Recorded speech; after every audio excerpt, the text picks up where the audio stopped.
Hey everyone, it's MichelleCutiePie. Today I will be opening up my Boxycharm for the month of February. I already took a peek of everything that's inside my box. I did not try any of them yet. I've already filmed like 2 videos today, so I just wanted to make this one a look through of what I got in my box. The theme for this month's Boxycharm is Afterglow.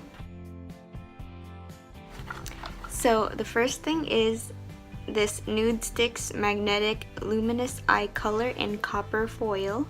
I'm not going to open this. I'm going to keep it in its case because I'm planning on selling this or giving it to a family friend. This retails for $24. The next item is this Sol de Janeiro Coco Cabana cream. This cream retails for $20. The next item is this Pretty Vulgar highlighter. This is the Shimmering Swan highlighter and this retails for $32. Whoa. The next item is this.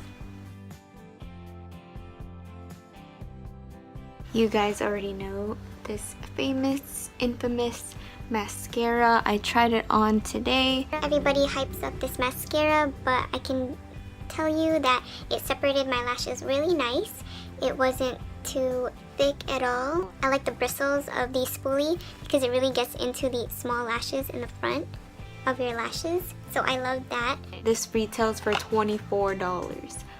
Oh my gosh. So happy I got this in my box. And the very last item is my favorite, the No Problem Primer by Touch in Soul. This is a smooth and pore covering primer. I'm so excited to try this. I know Jeffree Star likes this. I would rate this box an 8 out of 10. I loved everything except the Nude Sticks eyeshadow pencil because I don't really use pencils for eyeshadow. So that was everything that I got in my Boxycharm for the month of February, and everything in total is $118 for that whole entire box. These were so expensive, oh my gosh. This was $32. Thank you guys so much for watching, and I'll see you guys next time. Bye!